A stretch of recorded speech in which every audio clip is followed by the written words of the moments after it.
What's going on, everybody? This is the Blockchain Backer, bringing you the latest cryptocurrency news and analysis. Today, we'll be taking a peek over here at the Bitcoin price chart, the altcoin market, the XRP price chart, and talking about some important news that's going on today that could cause some volatility to happen in the markets. Now, if you caught markets in the morning yesterday, we did see that the stock market was crumbling in the early hours, and at one point it was down over 600 points over there on the Dow Jones Industrial Average. Today is the day that the Federal Reserve is going to potentially do an interest rate hike. Typically on these weeks and these days, we see volatility throughout all markets, and that does translate into the cryptocurrency market. That rate hike decision will take place at about 2 p.m. Eastern Time, and currently the odds of a 0.25% interest rate hike sit at 87% odds that it will happen, only 12% odds that we will not get it and the pause will happen. We will live stream that here on this YouTube channel as Jerome Powell holds his press conference at 2:30 Eastern Time. We've been doing that for the last couple of meetings. It's been fun to watch price action on the screen while Jerome Powell is speaking and communicating forward guidance. But these moments can always be volatile. They can always be crazy, filled with price action. Many times we'll see fake outs that will happen in one direction only for price to go a different direction just a few minutes later. For the last several weeks, I've just kind of presented my ideas over here for Bitcoin and for XRP. And while these moments are always tough because it just becomes a game of who can be the most patient as we sit here in this range. So I'll try not to bore you to sleep by telling you the same thing over and over again with this. If you've watched my channel, you understand my idea. I've been posting about this over there on Twitter and on the YouTube channel since the beginning of April before we got our short squeeze. We ended up getting it. Now we're just in a patient waiting game. The story has been the same for XRP, waiting for a Wyckoff spring to finish playing out here. And while these times can be tough and boring and rough while we go through these ranges and these corrections, I do like to remind, typically when you have ABCs and when they come back to 702 retracements, these are the things you do in uptrends to then go on and resume marching upward. So I've definitely been called a bear for posting this as saying that I've missed the bottom. This is not a bear structure. This is a bull market, or at least a bullish trend correction. As we all know, I'm skeptical on Bitcoin being able to set a new all-time high. But when you're in an uptrend, your corrections are going to be ABCs. So for me, my thought process is this is temporary. But today could be a day of action where we get some price behavior going on in there just because it's usually a volatile day in the market. So we're going to cover a couple of things going on just in like the macro world right now on why today and this like moment over the course of the next month is kind of important in markets and why the narrative is like pretty intense right now. Now, I'm sure many people have heard of the Balaji Bet. Bitcoin would go to $1 million within 90 days. He did release a video yesterday after being silent for several weeks. It does sound like he has conceded his loss there, but he goes into the explanation of why he was ringing the alarms in the first place. But he mentions all the problems that are going on out there currently. We're just going to touch on a couple of things that we've talked about on this channel that I've been paying attention to. We all know it. There have been bank failures that have been happening. I've written newsletters about this. We've covered it on YouTube videos and in Markets in the Morning. And a lot of this stems from overexposure to long-dated treasuries, mortgage-backed securities, when all of these banks were piling in as the Fed was communicating that they were not even thinking about raising rates or that they would hold rates down for a very long time, only to go on the most aggressive hiking cycle that we've seen in 20 years. Banks got caught wrong-footed, and poof, we're seeing a lot of them disappear. Immediately when we started to see those bank failures happening, we saw the Federal Reserve's balance sheet shoot back up for the first time after a quantitative tightening period, as we did back in 2019 before the repo lending crisis began. This is likely what spooked Balaji to say $1 million within 90 days. But as we can see, those 2 weeks where we did see the balance sheet rise back up, we've now got 1, 2, 3, 4, 5 of it continuing to roll off. But as about a month had passed since we saw another bank failure, here we go. We've got one more happening. JP Morgan steps in to save the day. But not only is there like a banking problem and a banking solvency problem out there, we also have the fact that the debt ceiling is approaching. And I've talked about this many times. Most of us all believe this is just theatrics, this is just for a show, and the debt ceiling will get raised, right? I mean, look to history, right? What does history tell you? It says every single time this happens, the debt ceiling does get raised. It comes down to the wire, then they raise the debt ceiling, they keep borrowing, Fed keeps printing, dollar keeps getting devalued. It's all the same game over and over again, right? I do remember last year it was like, hey, the expectations were that the Treasury would exhaust their extraordinary measures sometime between July and September. That then got bumped up to June. Now here we are. Janet Yellen, Secretary of the Treasury of the United States, says that the U.S. could hit the debt ceiling by June 1st, which actually just means we will have exhausted extraordinary measures, and that by that time period, the U.S. could fail to meet its debt obligations sooner than expected. Why do they say that? A drop in tax receipts meant the U.S. could hit its debt ceiling as soon as June 1st, earlier than Wall Street and Washington had estimated. I think they got used to those sweet, sweet stock market gains of 2021 on their tax receipts and probably didn't get those in 2022. But why are these things important? These two things that we just talked about here. It's like, well, one, we've got like this banking crisis happening where these banks are collapsing, and it's due to the Fed tightening up too much. And then two, we've got this debt ceiling approaching where Congress hasn't come to an agreement on what to do about it because they're not collecting enough taxes on income, and they have to raise the debt ceiling or else the United States could default on its debts. Now, we all say to ourselves, like I said, whatever, it's just theatrics. It's what happens every time. While I do agree that is true, I do also recognize that there is a very clear 1, 2, 3, 4, 5 structure that has happened on the Dow Jones, and that we have gone into a 702 Fibonacci retracement, and that all of this is taking place back at the retracement levels. I call it magical unicorn fairy dust, puppet masters pulling the puppet strings, God, or a simulation, but that things tend to show up when they're supposed to show up. And the question is, could it actually happen? Could the U.S. default? Could the U.S. not raise the debt ceiling in time, as the Treasury will have exhausted extraordinary measures? Like I've said, we've all become pros to say, of course they will. They always do. But there's one market that thinks there's a chance they won't. And that's the bond market, as the 1-year credit default swap is soaring. And to have an understanding of how high this is, here's the great financial crisis. As you know, we went through a multi-year recession there from 2009, 10, 11, 12. And the highest the 1-year credit default swap ever got was about 80. And this morning right now, it's at 149.28. And if you don't know what a credit default swap is, I think Curtin does a really great job explaining it. And whether or not this is a big deal, so I figured we'll read this really fast. I typically don't read other people's tweets, but I think it's important for the time that we're in.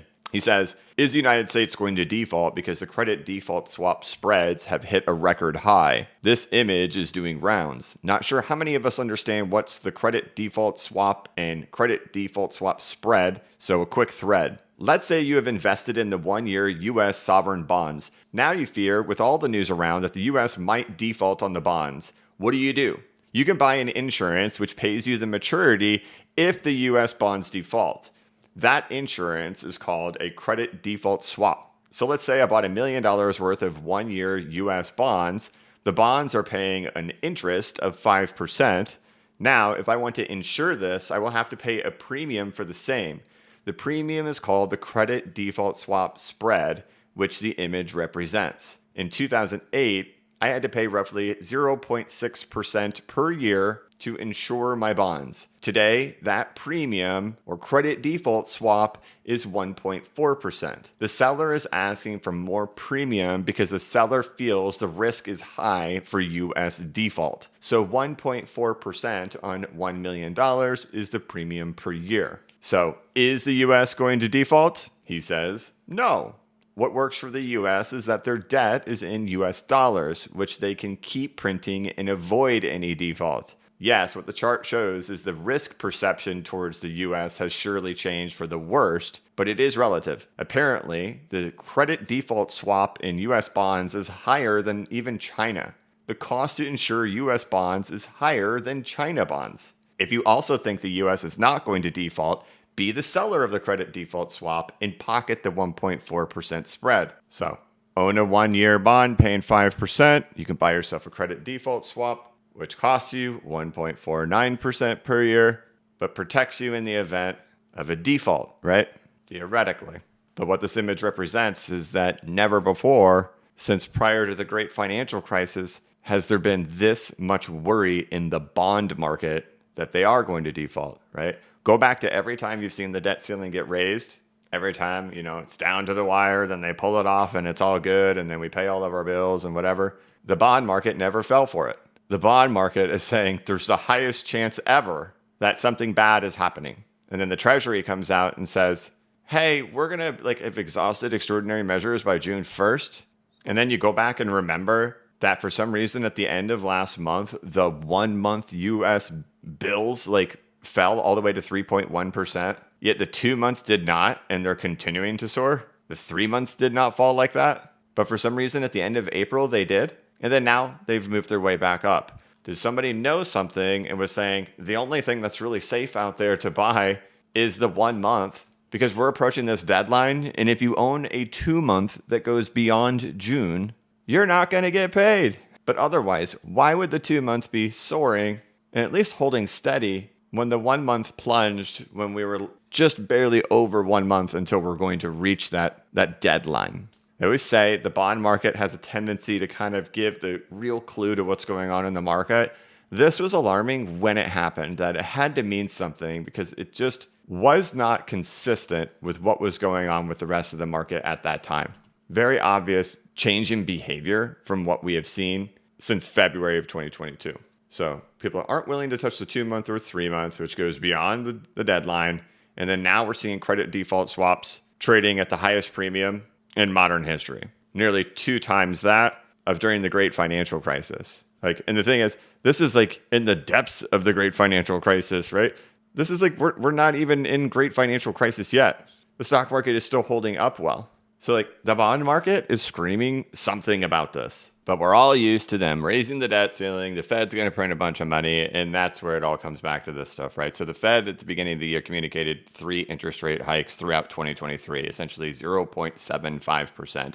We've already done 2 25 basis points or 0.25% interest rate hikes. So if we do one more, which the market anticipates that we will today, that will be the 0.75% for 2023. Looking ahead to the June 14th meeting, the market has priced in that the Fed will be paused by then, with an 88.7% chance that the Fed will be paused by then due to the market not being able to handle any more interest rate hikes. They put a 1.5% probability on another 0.25% interest rate hike, and they put a 9.8% probability that the Fed will cut next meeting, but 88.7% that they will pause next meeting. So the bond market is worried about the Treasury being able to pay their obligations. Will the debt ceiling get raised? Will the Fed print more money? We're kind of at this breaking point in the market right now where we're seeing banks starting to fail due to these interest rates being so high. And so we all say to ourselves, well, they're going to have no problem. They're just going to do what they've always done. But we have to remember that the messaging that the Fed has been talking about all year has been inflation. So they're in this boat of fighting inflation at the exact same time, right? So they have one pressure of the Treasury, the banking system, and then another pressure on the opposite side of inflation. Then it comes this risk of, do they do too much and cause deflation, depression? Do they do the opposite? Does it cause more inflation? So just based on their messaging and based on the issues we've had with inflation for the last 2 years, we know it's also not politically perfect to go ahead and raise the debt ceiling and to print a bunch of money. Because while people have whined and complained about that for a long time, we've been dealing with lower numbers for many years, right? For the last 20 years, you've been dealing with, 2s and 3s and 1s. But, we hit as high as 9% inflation last year. So it's bad politically on both sides. It's bad to raise the debt ceiling and to print more money because inflation is a problem. But it's also bad to let the country default. So it's an interesting time period. I just really wanted to show you the complications of where we're at right now with the things that are going on. And then today we're going to have that meeting from the Fed where this will now be that 0.75% they communicated at the beginning of the year, or at least at the end of last year when they were looking at their forward guidance of 2023. The market says they will do the rate increase, but the market also says they'll be done afterwards. And so today, when the Fed does their interest rate hike, assuming they will, we'll all be listening to hear what Jerome Powell has to say. When we have banking crisis, we have debt ceiling, we have inflation, we have all these elements happening at the same time. What is the forward guidance? Because for some reason, the bond market thinks there's some serious problems ahead. So again, we will live stream that today at 2 to 2:30 p.m. Eastern time. We'll see how Bitcoin reacts during that time period, what the messaging is, because this is going to be the last chance for Jerome Powell on FOMC day to be able to speak before we cross that threshold of the Treasury exhausting extraordinary measures for the debt ceiling, and to see what he has to say about the bond market worrying about default and the banking collapses. So we'll watch all that today. I still stick with my stuff here on the charts for Bitcoin that, this is just, as doing technical analysis, this is just what I do. Being able to interpret which way everything is going to go from a narrative perspective is pretty impossible to do. But I think the interesting thing will be to see, do we actually get this action happening in the middle of that press conference, or do we just kind of continue ranging? History tells us we see a lot of volatility on days like today, and that we see volatility tomorrow. So buckle up, we'll see what the market does, and then we'll take a look at it afterwards to see how the market digests the new set of information that we do get. On a side note, there was another piece of news that came out yesterday that I'm just going to touch on really briefly. A bipartisan bill was introduced yesterday to ban Congress from trading, and the key word here is "and owning" stocks. As you can see, this tweet has 13.9 thousand likes. And if you go through the quoted tweets, you could see a lot of people are in support of this. I think everybody agrees that congressmen and congresswomen should not be allowed to trade stocks because they essentially have insider information, because ethically it's the right thing to do. But I just wanted to reiterate this point again. As I talked about those quoted tweets yesterday, I said the quoted tweets celebrating the idea of Congress being required to sell their stocks is mesmerizing.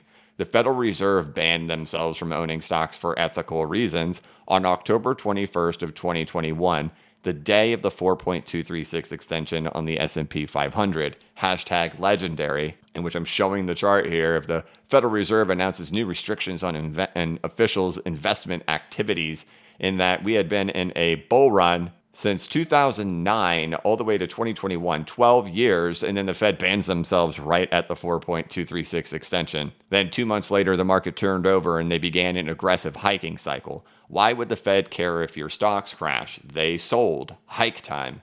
Now, imagine Congress being out of stocks and in cash. Will they care about stocks or about making cash more desirable? And then I retweeted myself from back on that exact day, October 21st, 2021, when the Fed did that. And I said, on that day, understand why the Fed is suddenly banning policymakers from owning individual stocks. The top is already approaching. If these policymakers suddenly started dumping, it would scare the market. Instead, they must dump their stocks for ethical reasons.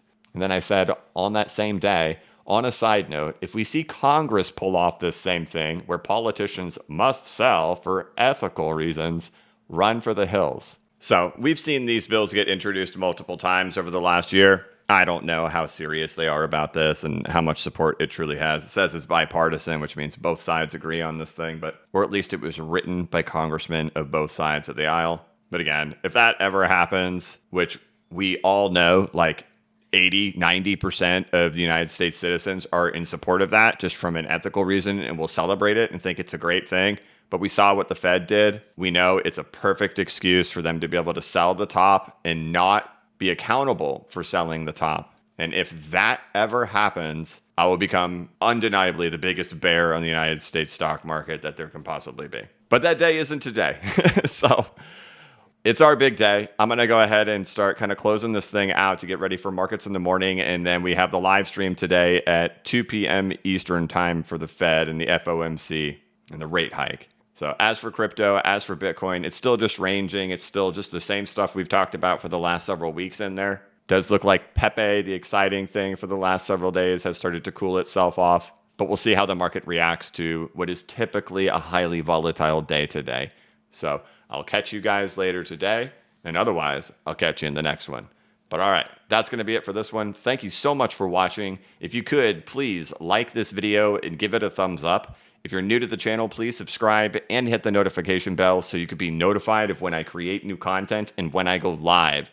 As always, this is not investment advice and I am not a financial advisor. But if you ever need a pick-me-up or a little bit of reassurance, just remember that the blockchain backers got your back. Have a good one.